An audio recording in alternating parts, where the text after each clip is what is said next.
We still have work to do, because even the kind of queues we are seeing here, we intend to minimize the numbers of people that are here. So the reform journey continues. We'll be making other policy pronouncements in the coming days.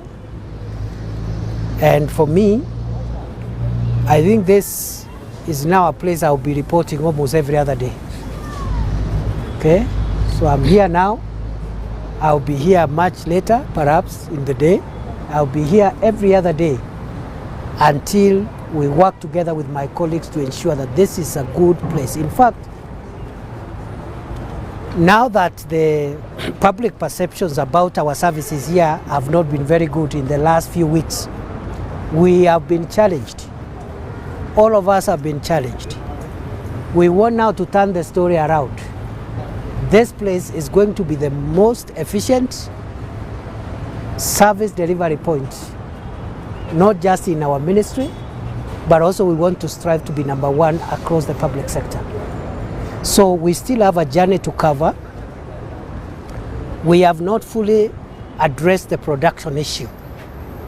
Our production of passports is still below the demand.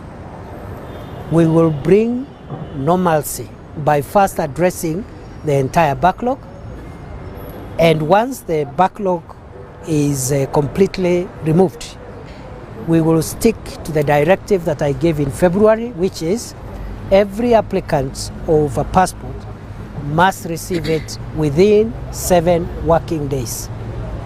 And if it is an emergency, they must receive their document, their passport, within 24 hours. Once we sustain that objective, we will bring that timeline down again, but we want to go step by step. Once we achieve the 1 week timeline for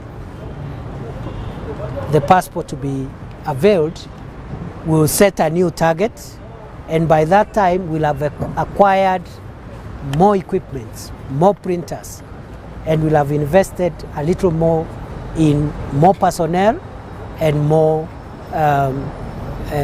facilities, including computers and IT technology.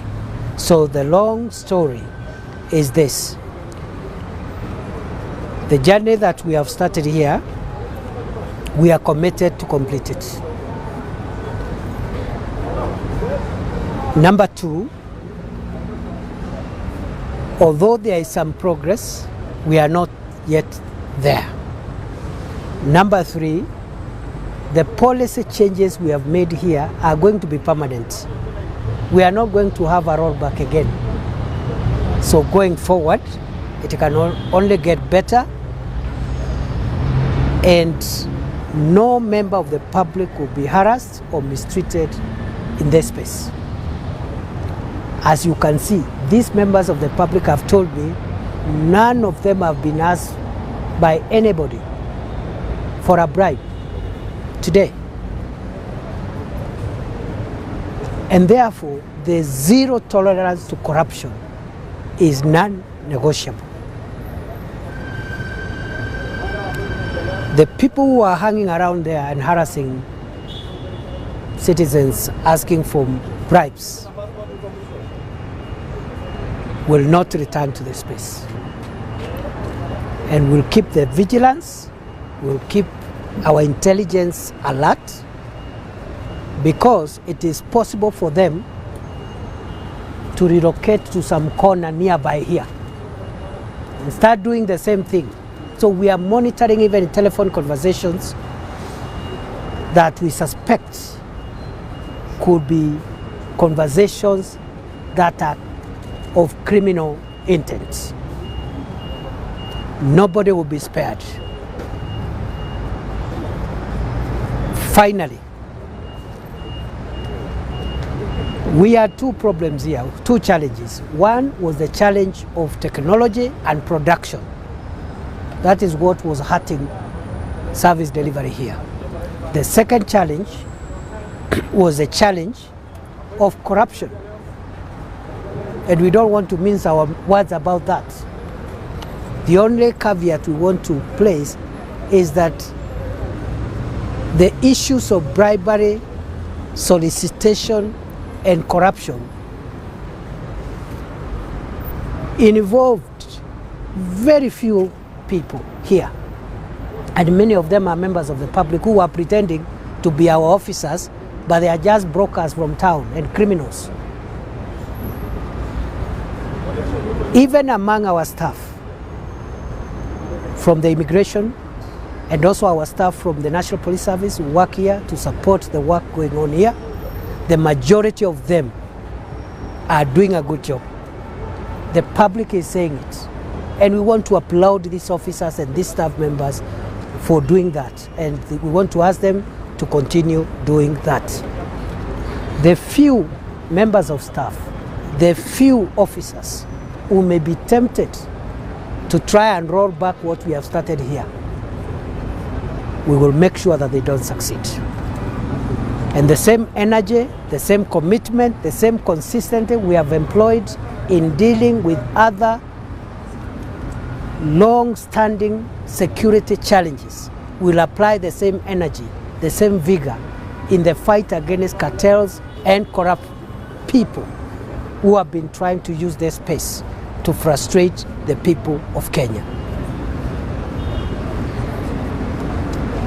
Kwa hivyo hii sio kazi ya siku moja. We are going to do a lot of changes. Part of it is infrastructure. We are going to have very nice banking halls, well furnished, with very courteous staff. We are going to increase the number of immigration officers. We are going to increase the number of printers. We are going to increase the number of public relations staff, customer service staff. We are going to uniform even our immigration officers, and we are going even to improve on their capacity around public relations. Every public official should be a public relations officer of one kind or the other. They must treat the people of Kenya well, and I'm very happy to be associated with the good work that is being done here by my colleagues, and I will support them.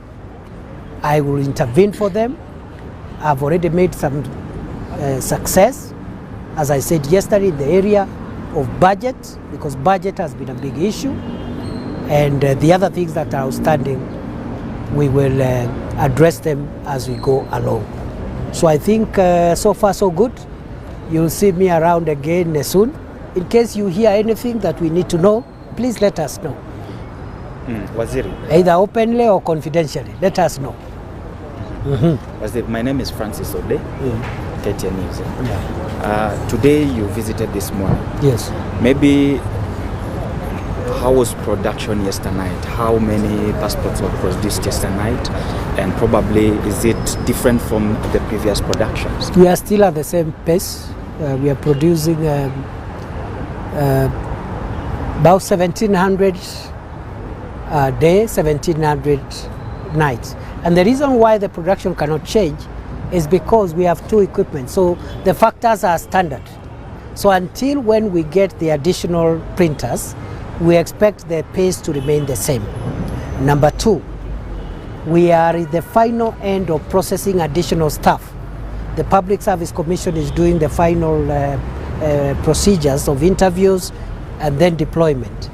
So until we get additional staff members, most likely the production is going to be in the same level, and that's why we were estimating, going by the speed that we are at, 14 days from now the backlog will be over, and going forward we start now implementing the 7-day policy, and even in that policy leave the room for emergencies, which should be not more than 24 hours. Some cases it can be even the same day. Our dream as a ministry is that eventually we'll have a 1-day service for the people of Kenya. You apply in the morning, and if everything is okay, within 24 hours you have your document. It is possible, it's not impossible, but I think we need to travel some journey before we get there. One last thing, and I think I've raised that with the members of the public here. The crooks who were soliciting money here and pretending to be police officers, pretending to be immigration officers, many of them, or some of them, were also pretending to be assisting the applicants. As a policy measure, there are only 3 categories